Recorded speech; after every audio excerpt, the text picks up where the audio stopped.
चैतन्य रहे आनंद वही जन पाता है, और सच्चिदानंद के पद में भी पहले तो सत्य ही आता है।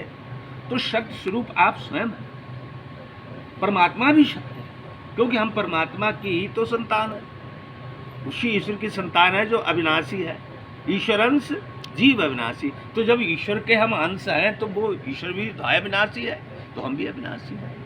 किसी कवि ने कहा है, राम मरे तो मैं मरूं, नहीं तो मरे बलाए, और अविनाशी का बाल का मरे न मारो जाए।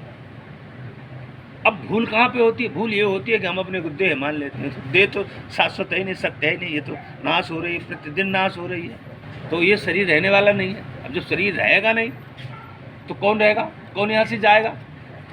तो अपने को जो चेतन है, हम स्वयं चेतन हैं, तो चेतन का ही ध्यान करें। चेतन सत्य चिद आनंद, सत्य चिद आनंद, आप स्वयं सच्चिदानंद स्वरूप हैं, ज्ञान स्वरूप हैं, इसलिए अपने का अनुभव करो, स्वयं का अनुभव करो। फिर परमात्मा अब तुमसे छुप नहीं सकता। जब आप अपने को जान लेंगे, स्वयं को पहचान लेंगे, तब फिर हमसे परमात्मा नहीं छुपेगा, ईश्वर हमसे छुप नहीं सकता।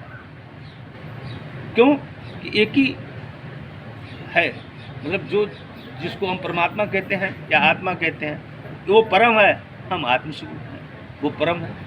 तो यही अंतर है कि हम नहीं कहते हैं कि हम नर हैं, तुम नारायण है ना, तो वो विशाल है, वो सत्य है, परम है। पर हम लोग तो थोड़ा अज्ञानी सही, हम लोगों के अंदर इतना ज्ञान नहीं है, हम लोग तो अज्ञानी ठहरे। तो ये चीज़ है, तो परमात्मा की इसीलिए उसकी शरण ग्रहण करते हैं कि वो सत्य को जानो। किस लिए आना हुआ ये सत्य पहचाना नहीं, और पा लिया ऐसा भला क्या और कुछ पाना नहीं।